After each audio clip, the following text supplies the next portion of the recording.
Hare Krishna. Hey, we're right on time. And give me a second. I'm going to plug in the microphone. And I'm going to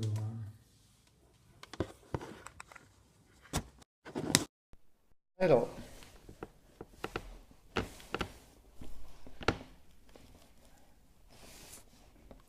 We're going to call this Women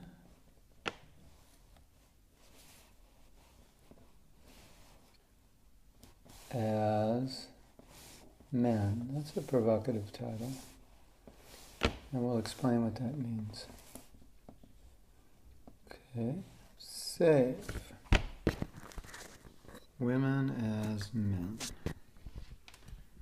Welcome, Australia. This class is specifically given to work with the time frame of Australia.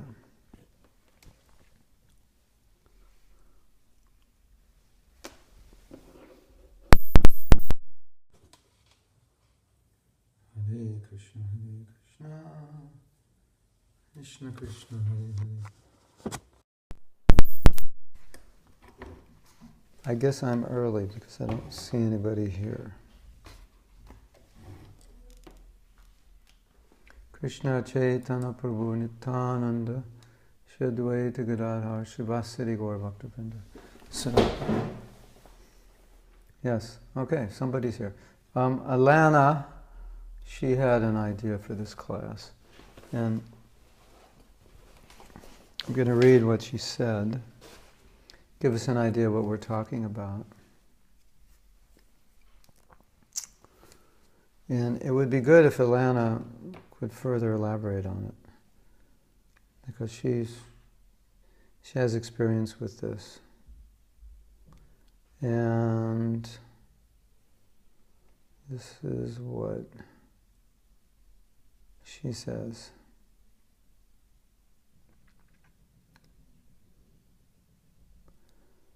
She says,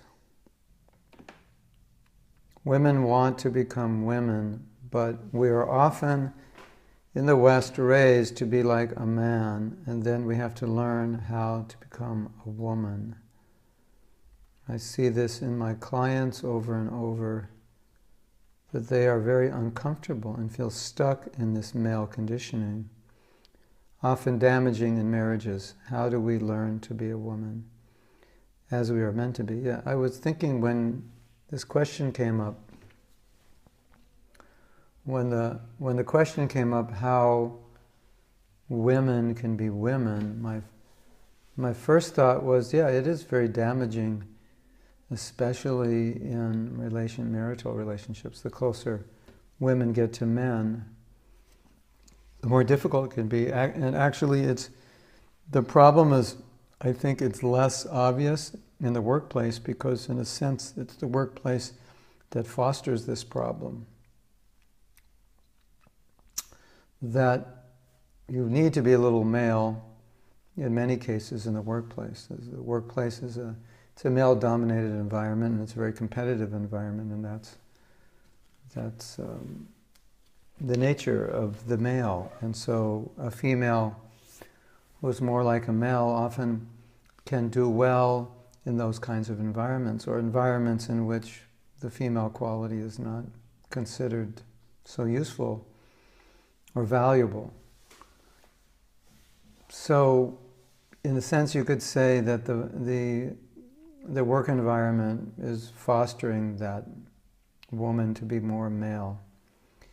And so maybe it doesn't always, I don't know for sure, but maybe it doesn't always show up so much as a problem in the work environment, but it definitely will show up as a problem in relationships, generally, because men want women who are women. So I'm going to turn my chat on, and Alana, if you want to just go to chant, not chant, yeah, you can chant also.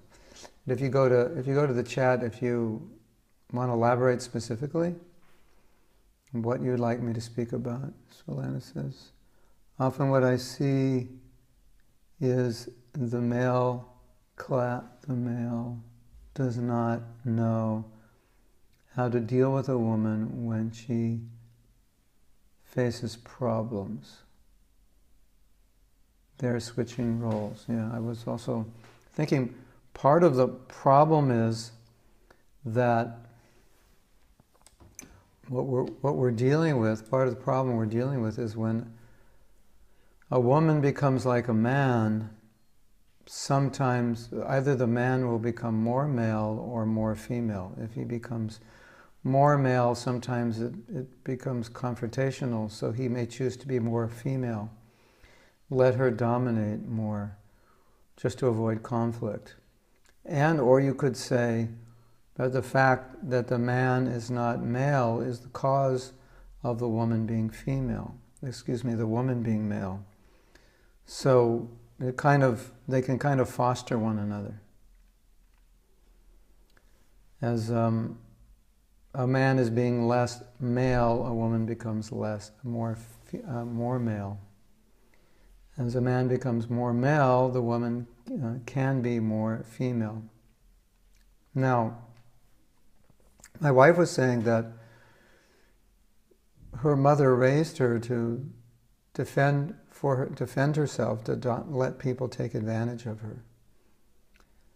So, in that sense, her mother's not specifically telling her to be like a man, but that's a male role too.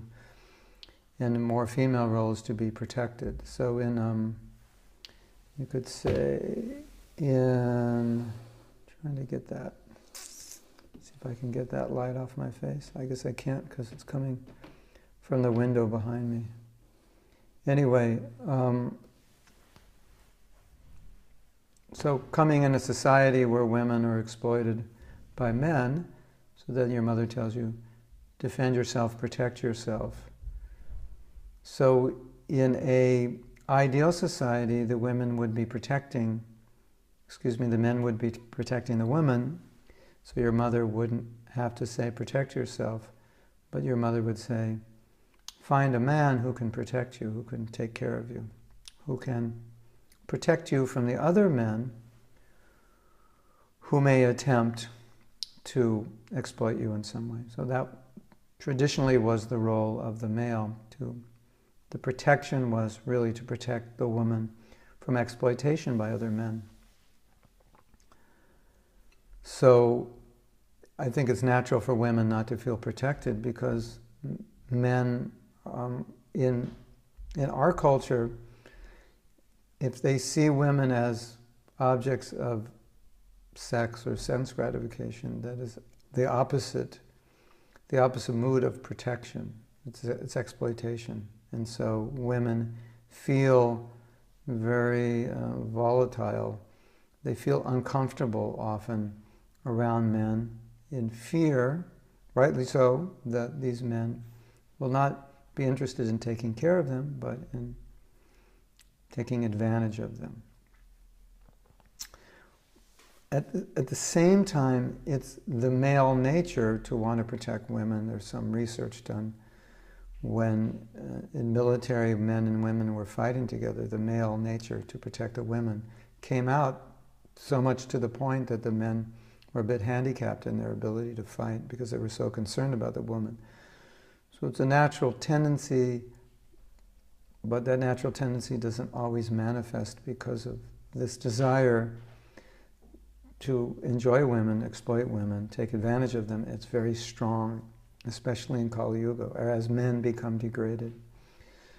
So Alana says, they're unable to trust in a relationship and feel the need to control him. Yes, that makes sense. In an attempt to feel safe and get what they need, yeah. And I wouldn't blame the women for feeling that way. I think it's justified. And it makes my point that when you don't have men who can properly protect women, then women naturally feel vulnerable and they feel the need to watch out for themselves or protect themselves. And that especially is true if they've been taken advantage of in the past. They'll feel that even more. That's why they feel that way. And the more often it happens, then the more they feel that way. And then, as Alana rightly says, then they want to control the man, and the control is to make sure that they're safe, that he won't take advantage of them. And that creates an awkward relationship for them, also creates an awkward relationship for the man. And I think the worst part of it is when the man is able to protect, or is a good man, but the woman has had bad experience with men, and so she feels the need to control him when it may not be necessary.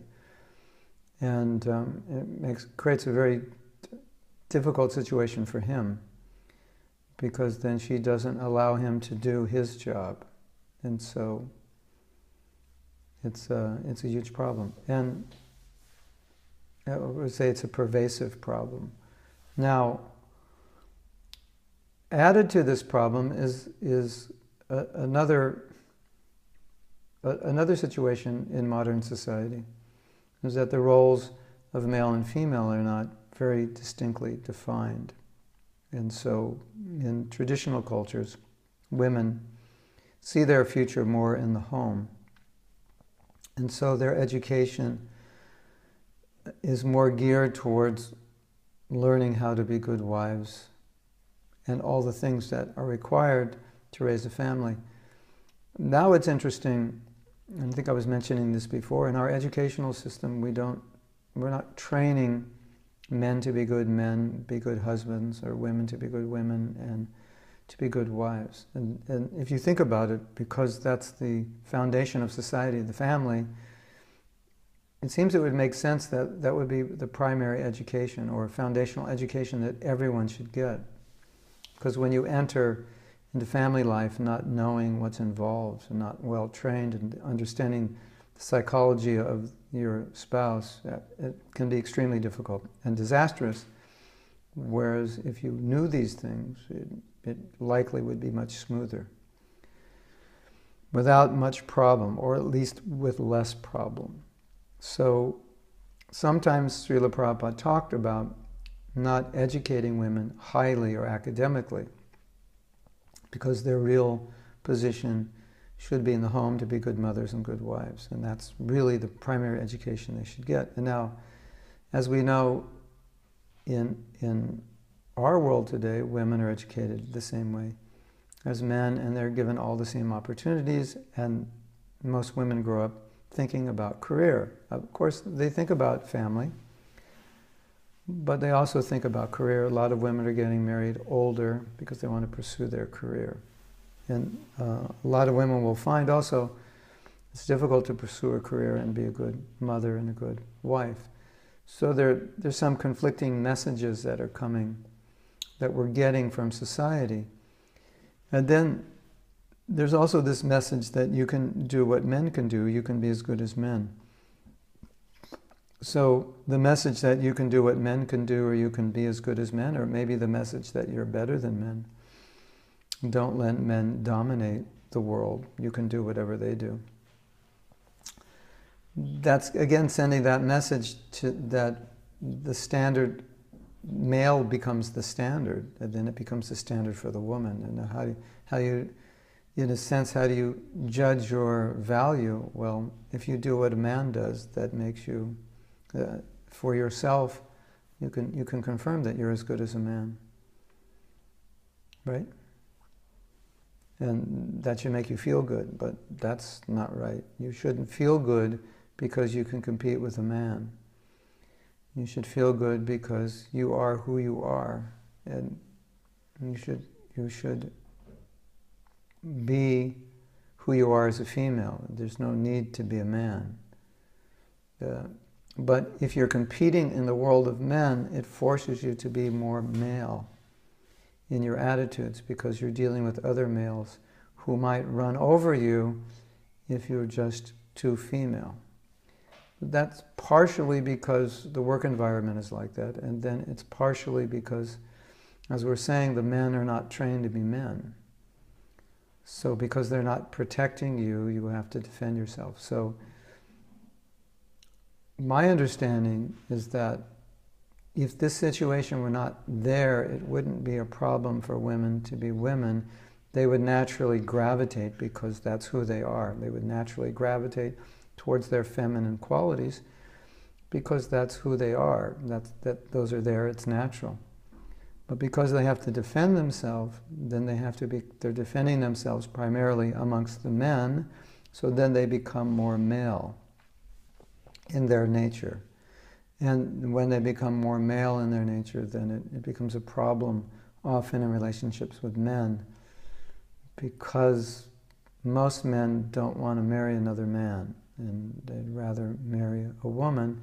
And the ideal of a woman is one who's helping them, who's compatible, in some cases subservient, or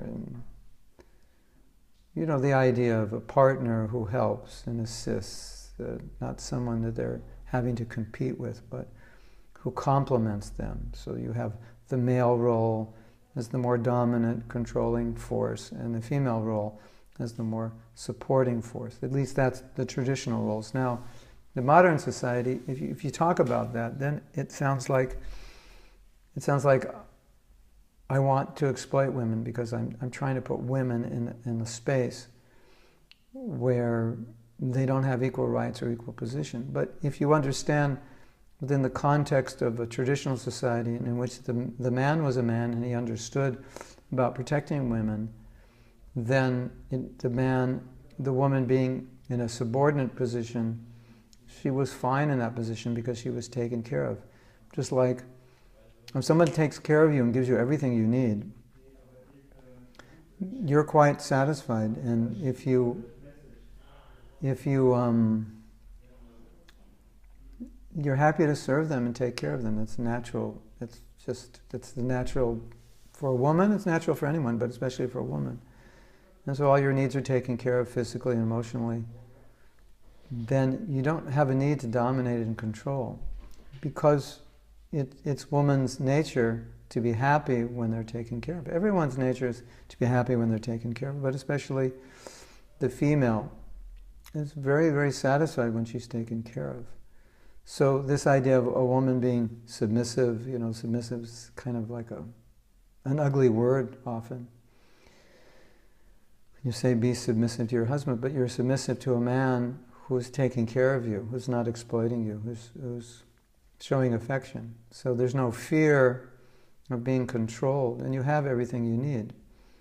So in that situation, then being submissive, being so-called quote-unquote controlled, it's fine. It's not a problem. Because the main concern is you want to be happy, you want to be satisfied, right? The concern is not to be in control. That's not really any woman's concern. I don't think ultimately it's anybody's concern. But the male ego, by nature, they like being in control. That's their ego. But the female ego, it's not her nature to be in control. And if everything that she needs is taken care of, she doesn't have to control it. She doesn't have to defend herself. So she's happy. So if she's happy being in that submissive role, everything is taken care of. That submission is it's affection. It comes out of love. It comes out of reciprocation for being taken care of. So it becomes quite natural. And so therefore, our Shastras talk about women being protected. And it's not in the sense of being inferior, but it's being taken care of. It's being living free from anxiety in a safe environment where their needs are being fulfilled and they're protected from exploitation by other male members of society. So that's a very secure position, so women are very happy in that situation. So now, in regards, I think we should take this conversation in two directions.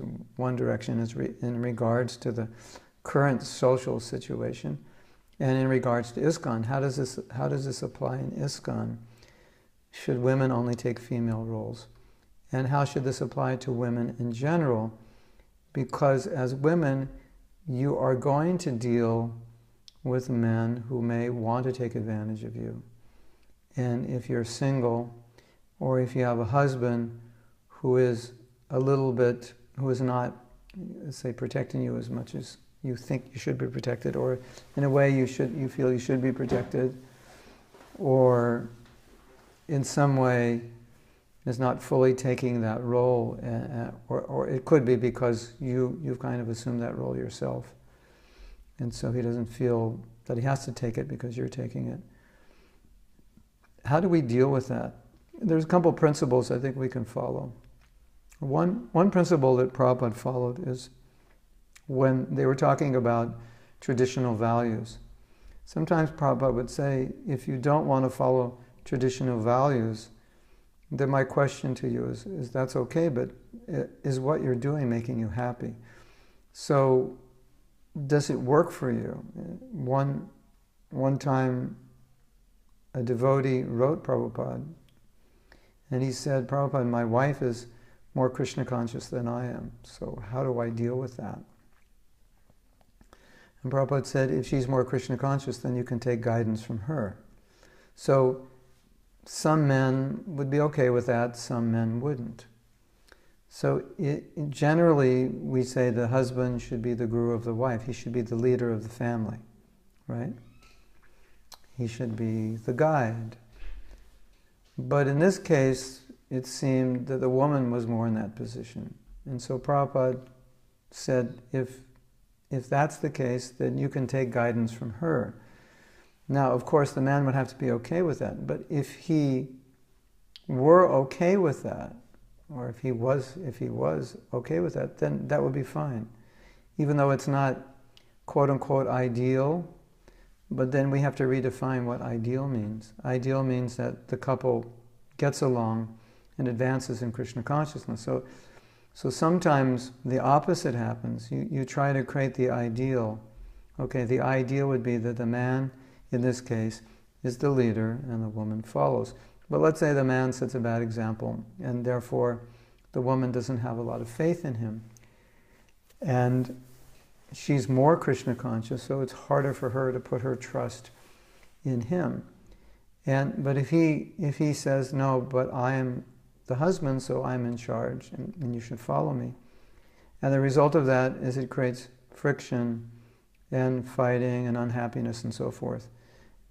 Then, although externally maybe what they're doing is ideal, but actually it's not ideal. So that's one way Prabhupada dealt with situations, is on a case-by-case basis. And if you deal with situations in a sense of textbook, how do we say, go by the book. This is what the book says. Okay, as a general guide, that's fine. But it may not work in every situation, and as a result, you may end up in a very unhappy situation in your marriage. So, second principle, which is very similar to this principle. The first principle being, does it work for you? Are you happy? So you've adopted this policy, okay, but is it working? Or maybe it's not Krishna conscious. Okay, let's look at it, but does it work for you?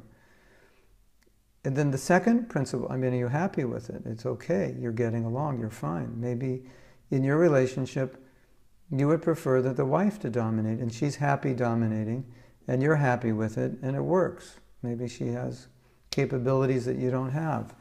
And so it works, and you're both happy with it, that's fine. The second principle that Prabhupada would look at is it helping you become Krishna conscious? So you could say it on two levels. Materially, is it working for you?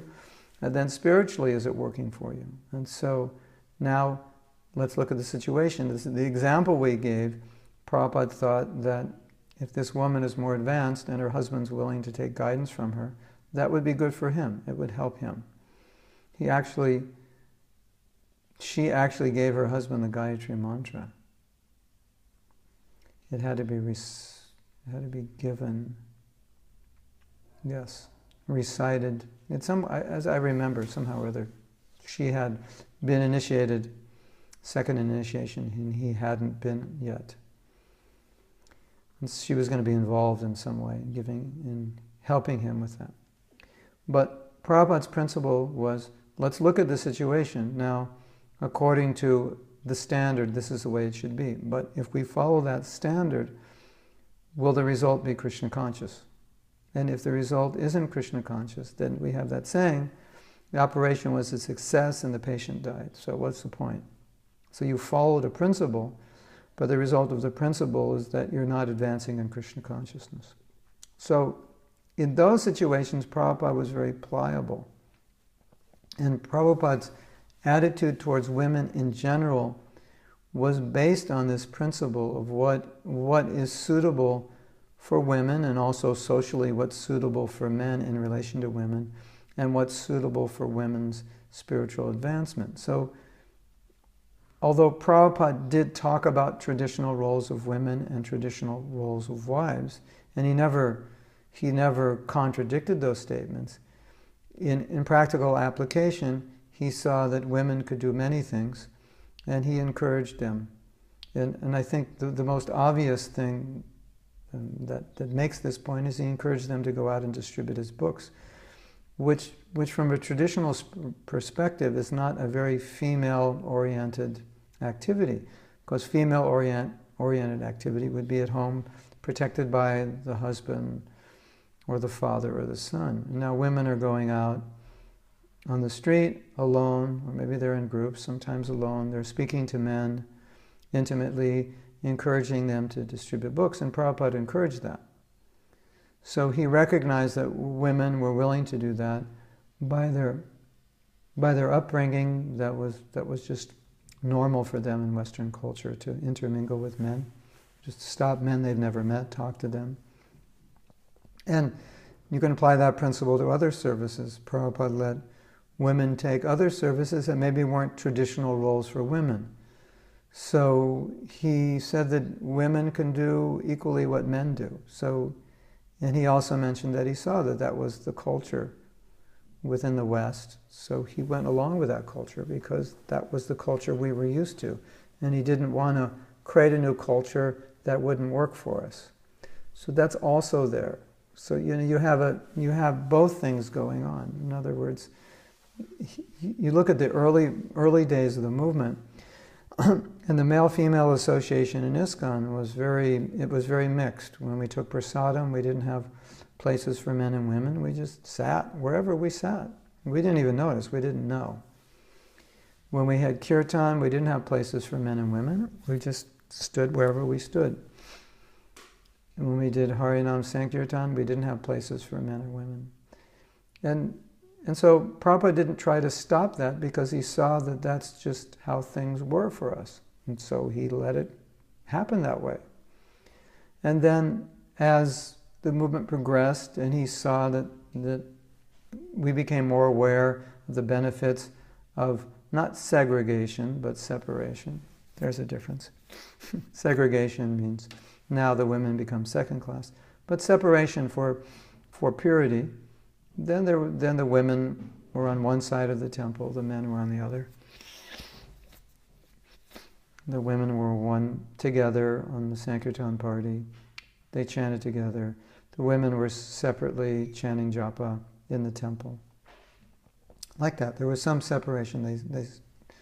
So that's a more traditional role, but it happened organically, and Prabhupada didn't try to force it. As far as my understanding and my personal experiences, he didn't try to force that, but it happened naturally and organically. And from what I could tell, that Prabhupada didn't try to force any kind of Vedic standards on anyone who was somewhat resistant, but his main concern was more that whatever we're doing is working for spreading Krishna consciousness, and it's working for the people involved. So we don't want to create standards in which we make women feel uncomfortable having to be this ideal, chaste, submissive wife when it's just not in their nature. And we're not saying they shouldn't be.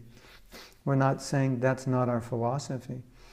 But we're saying that sometimes for some women it doesn't work because of their nature, or it doesn't work because of the nature of their husband.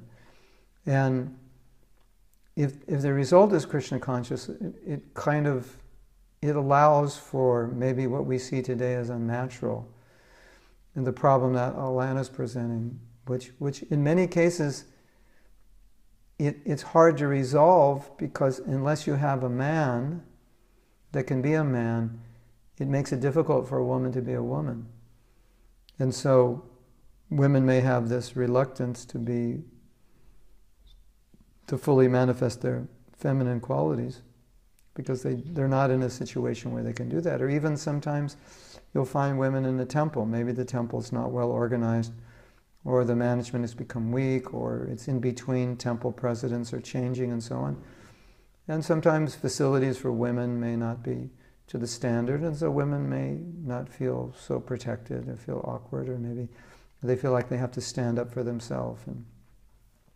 And that we even had that on the highest levels of our movement. There was a ministry called the Vaishnavi ministry. And there was a need for a Vaishnavi ministry because they felt that the leaders of the movement were not looking out for all the needs and protecting the rights of women. As you could say, things evolved in our movement to a point where women's position had degraded. I don't know if degraded is the right word, but women's position had changed from what it was in the early days, and they felt the need to represent themselves because the men who should have protected them and represented them weren't. So they had to stand up for themselves. So it's kind of a conundrum or a contradiction, because women are supposed to be protected, and now they have to have a ministry so their voices are heard so that they can be protected. So that's just a consequence of Kali Yuga. That's the way it is. And so therefore, for women sometimes to have their rights, they have to exhibit male qualities. And it's unfortunate for the women because it's not good for them. Ultimately, it's not good for society in general. But in many cases, the men have forced this on them. And then, as I said before, in many cases, the men may be fine, but how the women have been raised, they've been raised to protect themselves. And so that's just their conditioned nature. They're always looking out for themselves. They may be very vocal about their rights and their needs. Even when those needs and rights are fairly well met, it just may be their nature to be looking out for them because that's how they were raised. But I would say, in spite of all this, I don't think ultimately in the overall scheme of things, women are happy in this position. It's because it's not a natural position. Really, it's not a natural female position. It's a male position, as I said in that example of the military, how the men just naturally protect the women. It's a very natural male position. Unfortunately, they're not manifesting it. Anyway, Eddie has some questions, and so Eddie says, for me it's hard to be position of submission. Yes. I feel that it is that disadvantage to depend on someone. What happens if the husband disappears? Yeah, that's the problem. So, and that highlights what I'm saying. So you're saying it's hard to be in the position of submission, and I'm agreeing, and I'm saying, but it's in a natural environment you would naturally want to be in a position of submission. It's just that the environment we're in, it's not natural. And another point that I was making is that Prabhupada understood that, and so Prabhupada he taught us this is the male position, this is the female position, but because it's Kali Yuga and things are awkward, he would often go, you could say, so to speak, go with the flow of Kali Yuga, just how things are. Well, let's deal with it as it is right now. This is how it is. And so if the men are not being men and the women need to stand up for themselves, then so be it. That's what's going to happen. It's like you have civil rights movements. You have movements that fight against